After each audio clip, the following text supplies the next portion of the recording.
आपका बहुत बहुत स्वागत है। आज हम बात करेंगे पाकिस्तान के अंदर क्या हो रहा है, इमरान खान के साथ खासतौर से क्या हो रहा है। और मैंने न्योता दिया, मैंने इनवाइट करा अपने बचपन के साथी कमर चीमा साहब को शो पे। चीमा साहब को आप सब लोग जानते हैं। चीमा साहब इंडियन टेलीविजन पे लगभग रोज दिखाई देते हैं, इनका अपना यूट्यूब चैनल भी है और he is a very prominent face in India.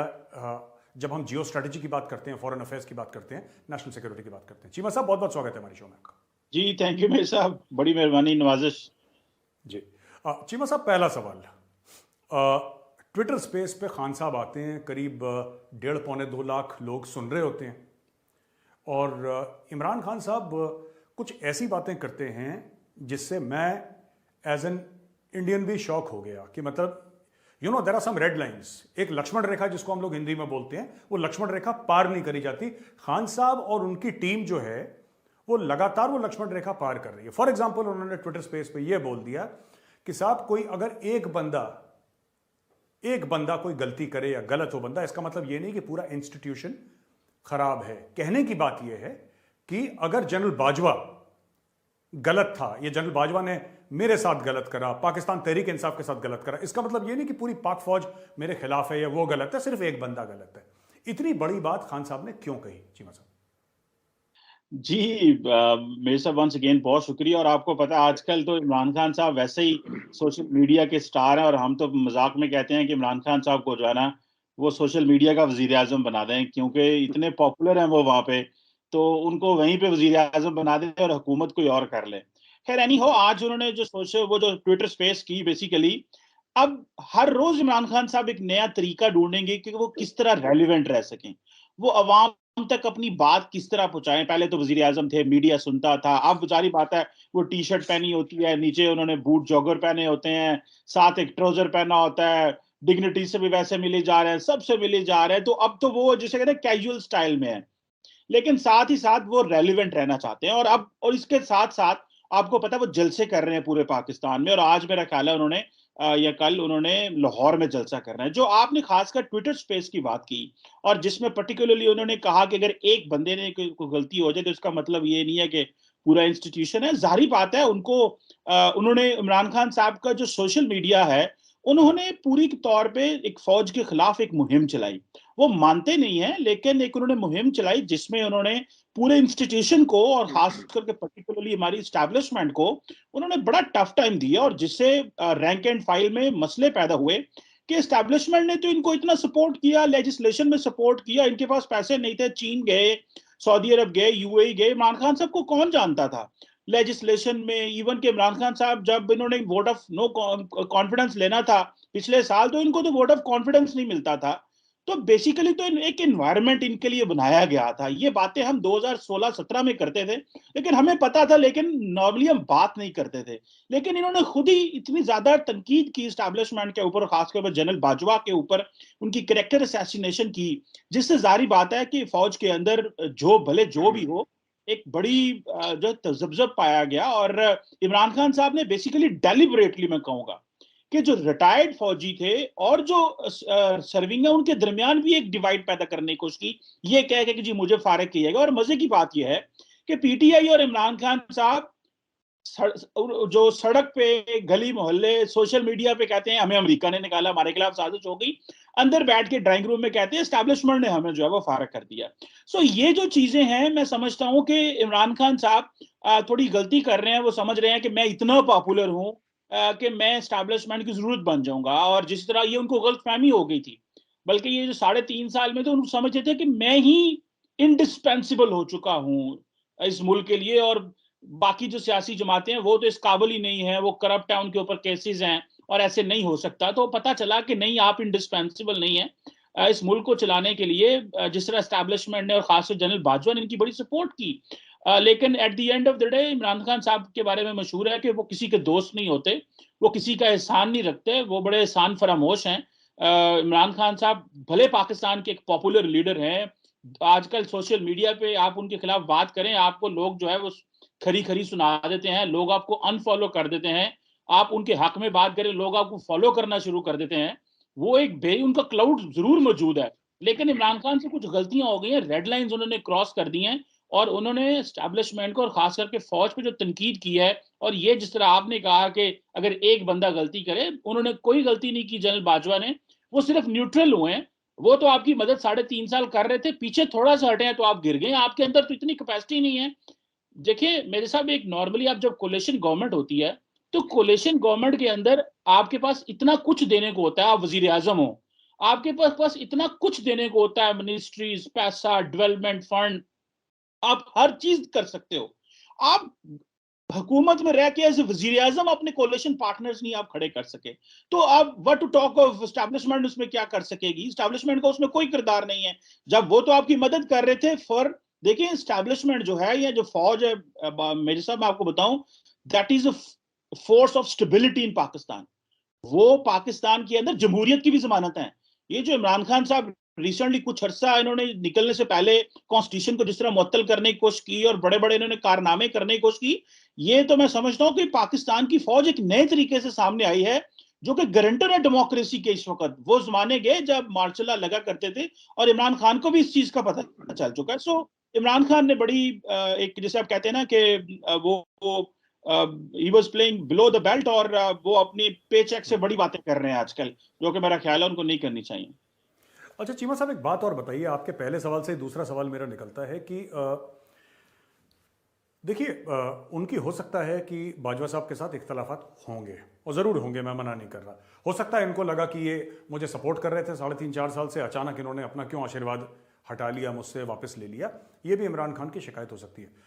But does Imran Khan not know that he is playing a very very dangerous game for Pakistan? Pakistan के लिए वो बहुत एक खतरनाक खेल खेल रहे हैं, क्योंकि जैसा आपने बोला कि फौज is the guarantor of even democracy.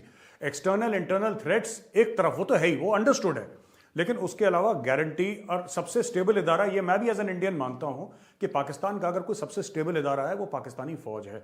It's very stable, मैंने जनरली देखा, क्योंकि रेजिमेंटेशन काफ़ी अच्छा है, इंस्टीट्यूशनल लॉयल्टी है, चीफ इज़ द बॉस, और जनरली मतलब कुछ ज़्यादा अर्थक्वेक फौज के अंदर नहीं होती। क्या उसको ये नहीं लगता कि कोई और इस चीज़ का फ़ायदा, मैं एज एन इंडियन पूछ रहा हूँ, क्या खान साहब को ये नहीं लगता कि एज एन, मतलब मैं एज एन इंडियन ही आपको बता रहा हूँ कि कोई बाहर वाला कोई इसका फ़ायदा उठा सकता है कि जो सबसे जो मजबूत इदारा है पाकिस्तान का, जो सबसे स्टेबल इदारा है पाकिस्तान का, और हम तो कहते हैं खुल के कि पाकिस्तानी फौज हमारी दुश्मन है, being an x Indian army officer, मैं इसमें कोई ढकी छुपी बात नहीं है, आपको पता है, मुझे ही पता है, लेकिन fact of the matter is the most stable. क्या खान साहब को यह नहीं लगता कि पाकिस्तान के डायरेक्टली वो ऐसे चोट पहुंचा रहे हैं ये सब करके by questioning the army chief? Army chief is not about general Bajwa, general Bajwa कल चले जाएंगे, कोई और आ जाएगा। It is the institution of the army chief. Army chief एक इंस्टीट्यूशन है, he is not a person. तो इसमें क्या आपको लगता है, आपके क्या इसमें व्यूज हैं? देखिए इमरान खान साहब को सब पता है वो क्या कर रहे हैं। वो सिर्फ फौज को, जैसे वो कहते हैं ना, प्लेइंग टू द गैलरी, वो डेलिबरेटली सारा कुछ कर रहे हैं ताकि एस्टैब्लिशमेंट को बता सके कि मैं स्टिल पॉपुलर बंदा हूं। और मेरा ख्याल है कि एस्टैब्लिशमेंट जो है वो पसंद करेगी कोई भी पॉपुलर लीडर ऊपर आ जाए, इसमें कोई प्रॉब्लम नहीं है। कल को नवाज शरीफ ऊपर आ जाए, पीपल्स पार्टी आ जाए, इमरान खान आ जाए, मेरा नहीं ख्याल एस्टैब्लिशमेंट उनको रोकेगी, किसी को भी रोकेगी। मैं बात कर रहा हूं, I am talking of 2022 and I am talking of 2020, उससे पहले की बात नहीं कर रहा। जो मैं मुस्तकबिल फ्यूचर की बात कर रहा हूं, जो मेरी रीडिंग है अपने इंस्टीट्यूशन फौज की, वो चाहेगी कोई भी ऐसा बंदा जो इलेक्शन जीत के आ सकता है वो आ जाए, उनको इससे कोई इतराज नहीं होगा, लेकिन एज लॉन्ग एज, लेकिन वो जाहिर बात है किसी को सेटअप को मुअत्तल करने नहीं देंगे। एक बात, ये जो आपने बात की, वो please playing to the gallery, उनको बड़े अच्छे से पता है मैंने क्या करना है और मुझे क्या करना चाहिए। एक तो जैसे मैंने कहा कि वो चाहते हैं कि वो बताएं मेरी आवाम में इतनी पॉपुलैरिटी ताकि एस्टैब्लिशमेंट मुझे वापस ओन कर ले। दूसरा ये है कि वो, उनको इस चीज का अंदाजा है कि वो क्या कर रहे हैं, और वो इस सारा कुछ करने के बाद वापस फिर उसी तनख्वाह पे काम करना चाहते हैं, जो कि मेरा ख्याल है थोड़ा मुमकिन नहीं होगा उनके लिए। उसकी वजह यह है कि इमरान खान साहब ने जो प्रॉब्लम उनके लिए है, वो उनसा है, वो ये है कि उन्होंने सिर्फ जनरल बाजवा को या एस्टैब्लिशमेंट को नुकसान नहीं पहुंचाया, उन्होंने स्टेट को नुकसान पहुंचाया। और स्टेट को नुकसान पहुंचाना क्या होता है? जब आप सीधा सीधा पाकिस्तान के ताल्लुकात अमेरिका से खराब कर दें, इंटरनेशनल कम्युनिटी से खराब कर दें। आपने, ठीक है, आप जो भी करना चाह रहे थे आप करते रहें, लेकिन आप सीधा सीधा, आपको क्योंकि लगा है आपने जो तशरीह करनी शुरू की जी, वो एम्बेसडर ने लेटर लिख दिया, अमेरिका पाकिस्तान के ताल्लुकात खराब कर दें, हमने क्या लेना क्या नहीं करना उनसे, उनका कहाँ कहाँ कंट्रोल है, IMF, Asian development bank, world bank, किधर FATF, किधर किधर उनका कंट्रोल है। इमरान खान ने समझा मैं जा रहा हूं तो सबको मैं लपेट दूं। मेरा ख्याल है इमरान खान साहब कुछ ऐसी गलतियां कर रहे हैं और ही is not a trustworthy person, लेकिन फिर भी अगर लोगों ने उनको सपोर्ट किया तो मेरा नहीं ख्याल उनको एस्टैब्लिशमेंट रोकेगी। वो सिर्फ और सिर्फ अपनी पिच बना रहे हैं, वो चाह रहे हैं कि मैं 2023 के लिए फिर एक एक्सेप्टेबल कैंडिडेट हूं। और जो है, और उनको जो सबसे बड़ा एडवांटेज शायद ये है कि जो एक रिटायर्ड जो सिविल जो मिलिट्री की जो लॉट है वो उनको सपोर्ट करती है। ये भी उनकी बहुत बड़ी गलतफहमी है। आप भले रिटायर्ड हो या सिविलियन हो, आपका जो बॉस होता है वो आर्मी चीफ ही होता है। और भले सारी रिटायर्ड फौज भी एक तरफ खड़ी हो जाए, जब जनरल बाजवा ने ये कह देना है कि आप पॉलिटिक्स में या इन चीजों में इंटरफेरेंस ना करें, तो वो रिटायर्ड भी मेरा ख्याल है जो है वो खड़े हो जाएंगे और उस तरह वो काम नहीं करेंगे कि जिससे वो रियासत को। और मजे की बात है कि अब तो जो रिटायर्ड फौजी थे पाकिस्तान के, उन्होंने इमरान खान साहब को बताना शुरू कर दिया कि आप खुदारा रियासत को टारगेट ना करें, आप गवर्नमेंट को टारगेट करें। आप थिन लाइन को नहीं समझ पा रहे, कहाँ रियासत कहाँ शुरू होती है और गवर्नमेंट कहाँ खत्म होती है। उनको पता है वो क्या कर रहे हैं और वो डेलिब्रेटली कर रहे हैं और वो अवाम के अंदर वो मैसेजिंग कर रहे हैं। और ये जो पब्लिकली बोल रहे हैं कि एक बंदे की बात नहीं होती, वो भी उनको पता है कि मैं क्या कर रहा हूं। वो सिर्फ सिग्नलिंग, वो सिर्फ मैसेजिंग कर रहे हैं और वो चाहते हैं कि उनको दोबारा कबूल कर लिया जाए। लेकिन जो मुझे लगता है उनकी जो बेसिकली उनको प्रॉब्लम ये है मेजर साहब कि इमरान खान की कैपेसिटी नहीं है। जो बाकी सियासी जमातें उनकी कैपेसिटी है काम करने की, ब्यूरोक्रेसी को चलाने की, इंटरनेशनल पॉलिटिक्स में इंस्टीट्यूशन कैसे रन करना है, पार्लियामेंट को कैसे चलाना है। इमरान खान साहब किसी के साथ बैठ ही नहीं सकते। वो समझते हैं मैं अकेला ही हूं इस दुनिया में और तो इस दुनिया में है ही कोई नहीं, मैं अकेला खेलूंगा इधर। तो वो उनको पार्लियामेंट रन करनी नहीं आती, उनको कुछ भी रन करना नहीं आया अनफॉर्चुनेटली। और मेरे जैसा बंदा जो कि मैं तो इमरान खान का बड़ा फैन था और 2018 में हम तो गीत गाते थे इमरान खान के, यार ये बंदा आएगा स्टेटस को तोड़ेगा, इसने तो हमें मोहब्बत करा दी दोबारा बाकी सियासी जमातों से because of his failures, not because के दे आर गुड पीपल और वो बड़े जबरदस्त किस्म के स्टेट्समैन है। तो इमरान खान साहब जो है वो अपनी फैन फॉलोइंग जरूर रखते हैं, लेकिन एक आखिरी पॉइंट इसमें कहूंगा, वो इतनी फैन फॉलोइंग को ट्रांसलेट कर पाएंगे इलेक्टोरल मेजोरिटी में, ये भी एक बहुत बड़ा सवाल है। अच्छा चीमा साहब, इसके पहले कि मैं आपसे दूसरा सवाल पूछूं, मैं चाहता हूं कि हमारे व्यूअर्स एक बहुत छोटा सा वीडियो का क्लिप देखें जिनमें दो उनको मंजूरी नहीं थे। अच्छा ठीक है, बस let's not talk about okay okay. So basically you don't want कि इसकी ज्यादा, क्योंकि इससे रिलेशनशिप्स खराब हो सकते हैं। सही बात। वैसे रिलेशनशिप खराब है? खराब ना होता तो हुकूमत में होता। खराब है, कब से खराब हुए?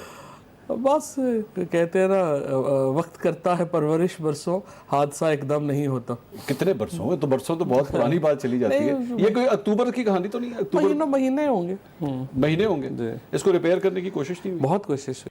चीमा साहब, आपने वीडियो क्लिप देखी, ये फवाद चौधरी साहब हैं आपके, he used to be the information minister. Fawad Chaudhary साहब ये कह रहे हैं कि साहब, तो इंटरव्यूअर ने पूछा एंकर ने कि साहब, सवाल उसने डाला तो उसने बोला कि अगर हमारी एस्टैब्लिशमेंट से बनती होती तो फिर हमारी हमारी अभी भी गवर्नमेंट रहती।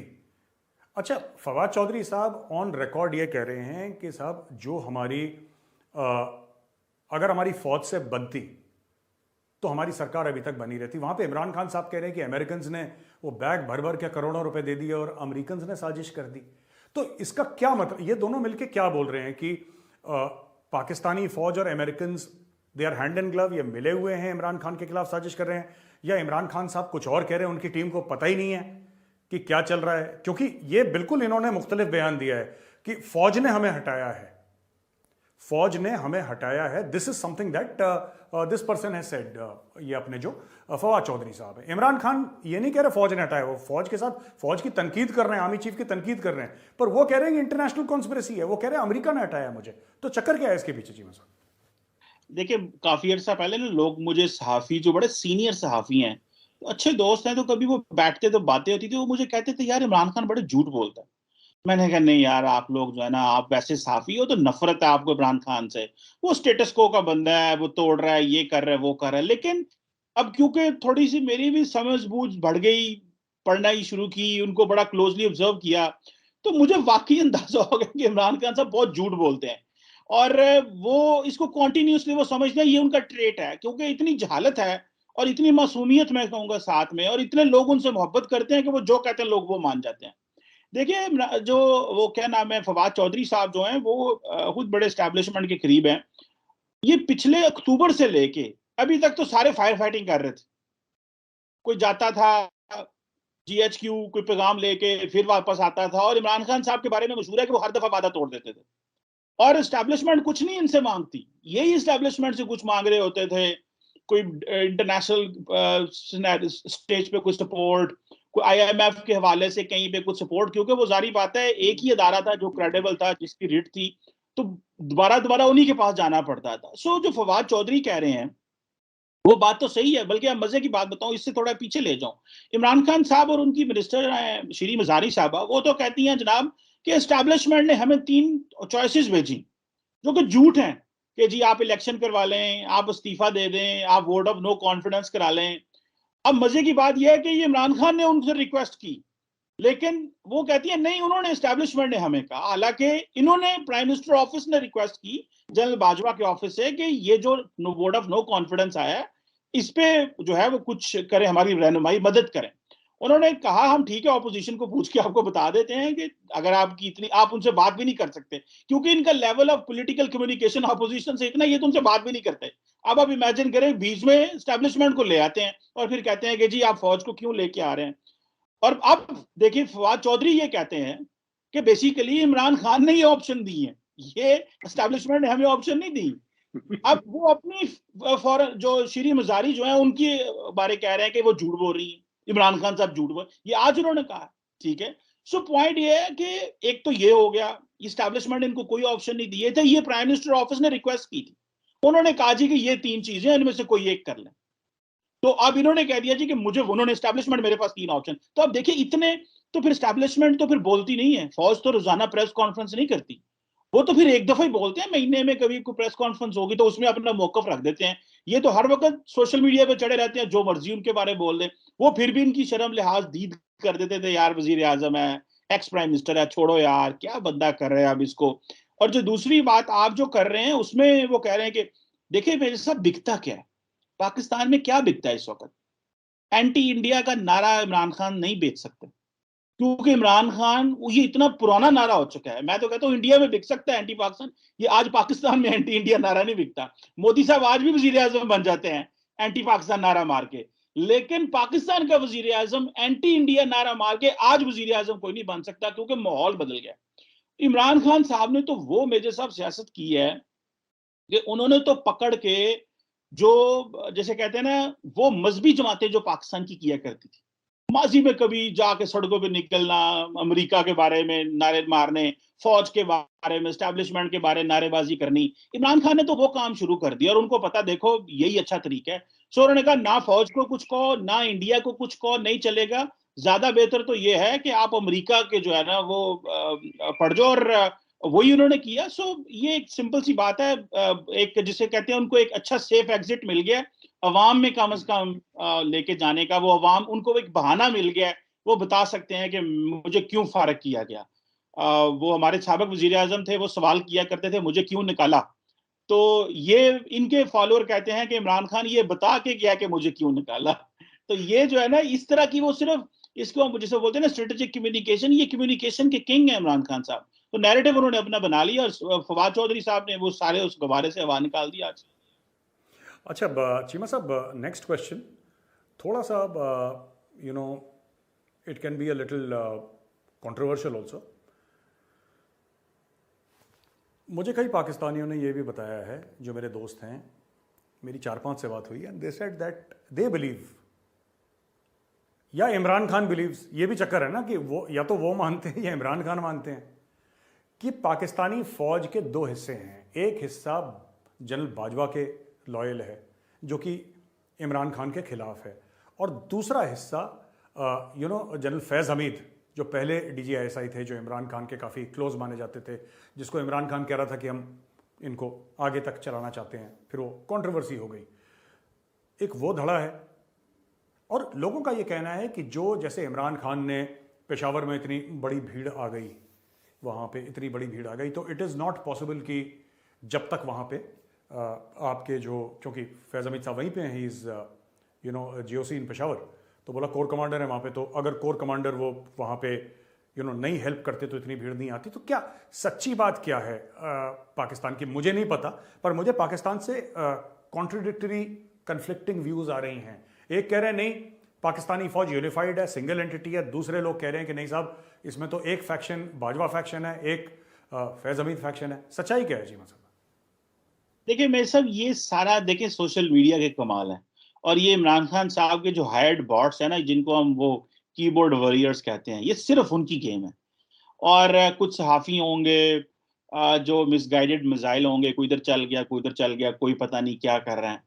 फौज में जो चेन ऑफ कमांड है ना मेजर साहब, वो बड़ी ज्यादा सोफिस्टिकेटेड। एक जो चेन ऑफ कमांड है पाकिस्तान फौज में, एक ही धड़ा है, और वो जनरल बाजवा का धड़ा है। That's it. वो जो अफगानिस्तान के वो जो बॉर्डर पे खड़ा है, और उधर से एलओसी के ऊपर जो एक बंदा खड़ा है, और जो कहीं और खड़ा हुआ है, जो सियाचिन में खड़ा हुआ है, वो सब उधर ही देखते हैं जिधर जनरल बाजवा देखेगा। ये बातें बड़ी अजीब सी हैं कि जी फैज हमीद को कौन लेके आया भाई? आर्मी चीफ ही अपॉइंट करेगा ना, चलो डीजी आईएसआई थे तब तो वजीर आजम की थी, लेकिन उसके अलावा कौन है? फैज हमीद हो, आपको पता है, देखें सिंपल सा फौज का एक फॉर्मूला, आप भी फौजी हैं, जिस दिन आर्मी चीफ नहीं ना चाहते कि एक जनरल ऑफिस ना आए, तो वो सिंपली पैगाम भेजते हैं उनको, कहीं सुबह ऑफिस ना आए, और कुछ नहीं कहना पड़ता उनको। रूटीन सी बात है, ये चेन ऑफ कमांड होती है। यार आपने बेशक देखा, हमने पिछले 15-17 साल अफगानिस्तान के ये दहशतगर्दी की जंग लड़ी, एक सिंगल इंसिडेंट नहीं है, एक सिंगल इंसिडेंट जहां पे कोई किसी ने किसी के ऊपर गोली चलाई हो, या कहीं पे आपने सुना हो कि जी एक फौजी ने दूसरे जो प्लटून पे कुछ कर दिया हो, या ये कहा गया हो जी कि ऑफिसर कहीं ज्यादा शहीद हो रहे हैं कि जवान ज्यादा शहीद हो रहे हैं। ये जो चेन ऑफ कमांड है ना, ये बड़ी क्लासिकल है। ये चीज हमें जो है वो बचा रही है, वरना ये सियासतदान जितने नाबालिग हैं, जिस तरह की ये सियासत कर रहे हैं, हमारी तो मिसालें कई और तरह की हों। आज देखे ना, सिंपल सी बात है, बातें तो फिर बुरी लगती हैं मेरे साहब। वो हमारे बारे में मशहूर था कि जी अगर अमेरिकन सेक्रेटरी ऑफ स्टेट आ रहा है तो वो इस्लामाबाद उतरेगा, वो पहले जीएचक्यू जाता है, वो बाद में इस्लामाबाद आता है। देखिए ये बातें तो बुरी लगती हैं, लेकिन ये बातें, ये हम अक्सर बात करते हैं, ये पार्लियामेंटेरियंस की लॉस्ट स्पेस है जो उन्होंने वापस लेके आनी। तो मेरा ख्याल है कि वो एक मुनज़्ज़म अदारा है, उन्होंने तो अपने आप को मुनज़्ज़म रखा। ऐसी कोई बात नहीं है कि फैज हमीद का फैक्शन है या कोई और फैक्शन है। कल को ये माजी में भी ये कहते रहे, ये पहली दफा ये बातें नहीं हुई, क्योंकि डीजीआईएसआई नॉर्मली, क्योंकि वो कई दफा वो पोलिटिसाइज भी हो जाते हैं, और फॉर्मर डीजीआईएसआई बहुत ज्यादा पोलिटिसाइज हो गए थे। जब आई थिंक ये डीजी काउंटर टेररिज्म थे, उससे पहले फैजाबाद धरना हुआ, तो तब से वो is into the headlines and वो सारा वो चला, हालांकि वो नहीं होना चाहिए था। यही वजह है कि मेरा ख्याल है जो नए डीजीआईएसआई हैं, आप उनकी शक्ल भी नहीं देखेंगे कहीं भी, वो मीडिया पे नहीं आते, उनकी तस्वीर नहीं आती, बिकॉज वो जो ऑफिस था वो बहुत ज्यादा शायद खबरों में रहता था। तो अभी थोड़ा सा जैसे माजी में डीजीआईएसपीआर का ऑफिस बहुत ज्यादा खबरों में रहता था, वो भी क्योंकि नई नई चीजें थी तो समझ नहीं आ रही थी कि ये किस तरह है। तो अभी देखें डीजीआईएसपीआर का ऑफिस बड़ा रेयर खबर देता है, जितनी जरूरत हो, जब जरूरत हो। जनरल बाबर साहब जो हैं वो बड़े कम बोलते हैं, जब प्रेस कॉन्फ्रेंस हो, कोई पर्सनल सोशल मीडिया हैंडल नहीं है, कोई कुछ नहीं है, सिर्फ स्टेटमेंट देते हैं और बात खत्म करके वापस चले जाते हैं। इसी तरह डीजीआईएसआई का ऑफिस है, और मुझे लग रहा है कि जो आइंदा आर्मी चीफ का ऑफिस होगा वो भी इसी तरह का ही होगा। वो इस तरह, जिस तरह जनरल बाजवा का ज्यादा हो गया कि एक्सटेंशन होगी शायद, वो क्योंकि इमरान खान साहब और हालात इस वक्त उस तरह के थे, खैर वो एक और चीज थी, उसको तो पार्लियामेंट ने एक्सटेंशन दी, वो सारा कुछ हुआ। लेकिन मुझे ऐसा लगता है, मुझे एक मेरा व्यू है कि शायद आइंदा जो है वो आर्मी चीफ भी है, वो उनका ऑफिस भी इस तरह वो नहीं करेंगे जिस तरह ये पॉलिटिशियंस ड्रैग कर लेते हैं उन्हें। पॉलिटिशियंस ड्रैग कर लेते हैं, जैसे इमरान खान साहब 24 घंटे ड्रैग करेंगे, और vote of no confidence opposition parties ने जमा कराया है, जा रहे हैं जीएचक्यू के हमारी रहनुमाई फरमाएं, हमें कोई रिलीफ लेके दे। अब ये जब इस तरह की चीजें आती हैं तो फिर उनको भी इंटरवीन करना पड़ता है, क्योंकि ये जिस तरह अगर आपको याद हो कि जिस रात सुप्रीम कोर्ट ने बाय फोर्स कहा कि फलां डे को कराएं वोटिंग कराएं, इन्होंने रात 10:30 तक नहीं कराई, और इनका दिल था कि मैं सुप्रीम कोर्ट को जो है ना पढ़ जाऊं फिर। तो वो सुप्रीम कोर्ट ने रात को 12 बजे सुप्रीम कोर्ट लगा ली, हाई कोर्ट लग गई, और फिर इनको समझ आई कि भाई मेरी ये जो एज ए डेमोक्रेट होकर बैठा हूं, ये नहीं चलेगा, मुझे ये फारिग कर देंगे जजेस। तो ये डर गए, उनको फिर मैसेजिंग और तरफ से भी बड़ी आई, और जो फिर हुआ, तो इन्होंने, इमरान खान साहब ने बड़ा गंद किया है अपनी नाबालगी में, और इनको लेके आना और ये सारा करना, ये बहुत नुकसान हुआ है पाकिस्तान का। मेरा ख्याल है आइंदा इस तरह की पॉलिटिसाइजेशन अदारे की होनी भी नहीं चाहिए। हमारा जो फौज है पाकिस्तान है, वो इंतहाई प्रोफेशनल है। वो जैसे मैंने कहा कि वो गारंटर है डेमोक्रेसी के और इंस्टीट्यूशन के, और इवन के इस वक्त की पोजीशन है कि कॉन्स्टिट्यूशन के भी गारंटर हैं। वो माजी की बातें गई जब वो आते थे कॉन्स्टिट्यूशन को, पंजाबी कहते हैं फ्लेट फ्लूट देता, चल तू इधर, जजेस को कहा चलो एंड तुम्हें नए तरीके से हलफ लो, ये करो। वो चीजें बदल गई हैं। अब वो इनको कहते हैं लीड लो, क्योंकि हमें इकोनॉमिक सिक्योरिटी पे काम करना है, हमें नेशनल कोहेजन पे काम करना है। ये बहुत सारी चीजें हैं। वॉर एंड टेरर लड़ने के बाद इंटरनल प्रॉब्लम्स हो गए, इकोनॉमी आपको पता है सबसे बड़ा मसला है, और बहुत सारे मसले हैं। तो मेरा ख्याल है कि ये आगे हमारी जो डायरेक्शन है वो और तरह की होगी। सियासतदानों को चाहिए कि अफवाज को या आर्मी चीफ के ऑफिस को ये इनको ड्रैग ना करें, और मेरा ख्याल है आइंदा बाकी जो हमारे अदारे भी हैं वो भी इन चीजों में नहीं आएंगे। मेरी एक असेसमेंट है लुकिंग कि ये जिस तरह दो अदारे जो हैं वो थोड़े चेंज हुए हैं। जी जी मेरा आखिरी सवाल आपसे चीमा साहब ये है कि इमरान खान साहब की वजह से, उनके ट्वीट्स की वजह से, उनके पब्लिक अटरेंसेस, उनके इंटरव्यूज़, उनके पब्लिक रैलीज़, इससे पाकिस्तान की डिप्लोमेसी को, जिसको पहले भी काफ़ी चैलेंजेस थे, लेकिन इनकी वजह से, जिसको कहते हैं ना बैठे बैठे परेशानियां काफ़ी सारी आ गई। इमरान खान ने कोई कसर नहीं छोड़ी कि पाकिस्तान को वेस्ट से पूरी तरीके से आइसोलेट कर दें। उनके एक मंत्री भी थे, वो जो अफरीदी साहब, जो कैमरा लेके पहुंच गए थे वो अमेरिका में, जो कह रहे थे कि यहाँ की ख्वातीन को ऊपर उनके कमेंट कर रहे थे कि यहाँ पे मोरालिटी नहीं रह गई, ये सब। खैर वो तो छोटी बात है, बिकॉज उनको कोई जानता नहीं, लेकिन खान साहब को तो सब जानते हैं। He is the prime minister, was the prime minister, bag your pardon, of Pakistan. तो खान साहब ने भी इतनी तनकीद करी अमेरिका की, एक पर्सनल लेवल पे तनकीद करी कि अब मेरा सवाल ये आपसे ये है कि कितना मुश्किल है वापस अमेरिका के साथ रिलेशनशिप, बिकॉज सी ये तो इंटरकनेक्टेड वर्ल्ड है। आप ये नहीं कह सकते कि अमेरिका भाड़ में जाए या अमेरिका कल बोले कि जी पाकिस्तानी भाड़ में। Everybody needs each other in this interconnected world. तो कितना मुश्किल होगा पाकिस्तान की डिप्लोमेसी को वापस ट्रैक पे आने का, क्योंकि इसकी शुरुआत बाजवा साहब ने कर दी है। जहां तक मेरा विश्वास है कि जनरल बाजवा ने वो शुरुआत कर दी है to get things towards neutrality, थोड़ा सा एक डिसेंसी आ जाए, क्योंकि इमरान खान साहब ने तो गड्ढे में डाल दिया था मामला। आप बताइए कितना टाइम लग जाएगा इसको? देखिए, जैसे बात अमेरिका के हवाले से हो या यूरोप के हवाले से या इंग्लैंड के हवाले से हो, इन सब अदारों, इन सब ममालिक को पता है कि जो अदारा पाकिस्तान में मैटर करता है वो फौज है, और आर्मी चीफ क्या कह रहा है। देखिए, इमरान खान जो मर्जी बोलते हैं। जिस दिन इस्लामाबाद सिक्योरिटी डायलॉग में उन्होंने बोला था, उन्होंने रशिया पे तनकीद कर दी और अमेरिका के हवाले से बात कर दी, सारी इमरान खान साहब सिटिंग प्राइम मिनिस्टर के गुब्बारे से हवा निकल गई, because he is so immature. क्योंकि उनको पता है जो अदारा मैटर करता है, जो चीजों को मैनेज कर रहा है, वो तो ठीक है, हमें जिससे जो स्टेट की जरूरियात को समझता है। अब मुझे ऐसे लगता है कि हमारे तो वैसी प्रॉब्लम थे अमेरिका के साथ बढ़ गए थे पिछले साल अगस्त से। उसकी वजह यह है कि जैसे अमेरिका का एग्जिट हुआ, अमेरिका ने पाकिस्तान के साथ डिसएंगेजमेंट कर दी, ताल्लुकात इन्होंने कम कर दिए। इमरान खान साहब ने उस दौर में, पिछले टेन्योर में, ट्रंप के ऊपर इन्वेस्टमेंट कर दी, और हमारी जो पता ये चला कि इमरान खान साहब कोशिश कर रहे थे कि ट्रंप वापस आए, और बाइडेन एडमिनिस्ट्रेशन को इस चीज का बड़े अच्छे से पता कि यार ये देखो, इनका एम्बेसी मतलब वॉशिंगटन में बैठ के ये अपने ना इधर कारस्तानियां चमका रहे हैं, जिसको मेरा ख्याल है बाइडेन एडमिनिस्ट्रेशन नापसंद किया बड़ा। हालांकि कर कुछ नहीं सकता पाकिस्तान, लेकिन एक जेस्चर होता है, एक तरीकाकार होता है, एक अप्रोच करने का तरीका होता है। वो भी उनको शायद ये था कि मैं ट्रंप से मुलाकात कर लिया तो मेरे अगला टाइम भी ट्रंप के साथ ही गुजर जाए, बाइडेन के साथ जो है वो हमारा मुश्किलात होंगी। बाइडेन 2 दफा वाइस प्रेसिडेंट रहा है, तो वो हमें ज्यादा अच्छे से जानता है, मुझे नया रिपेयर करने में मुश्किल होगी। लेकिन मेरा ख्याल है कि अमेरिका ने डिसाइड कर लिया कि पाकिस्तान के ताल्लुक, जो उन्होंने डिसएंगेजमेंट का फैसला कर लिया, ताल्लुकात को वो बड़ा लोअर लेवल पे ले गए हैं, और वो समझते हैं कि अफगानिस्तान वो रहा नहीं, सिक्योरिटी कोऑपरेशन उनसे करना है। वो फौज से, पेंटागन, जीएचक्यू के ताल्लुकात बड़े अच्छे हैं। सिविलियन गवर्नमेंट आपको पता ही है, वैसी पॉलिटिक्स करते रहते हैं। हाँ, अभी जो कोलिशन गवर्नमेंट आई है, इसमें अगर बिलावल भुट्टो फॉरेन मिनिस्टर आते हैं तो ही हैज द कैपेसिटी।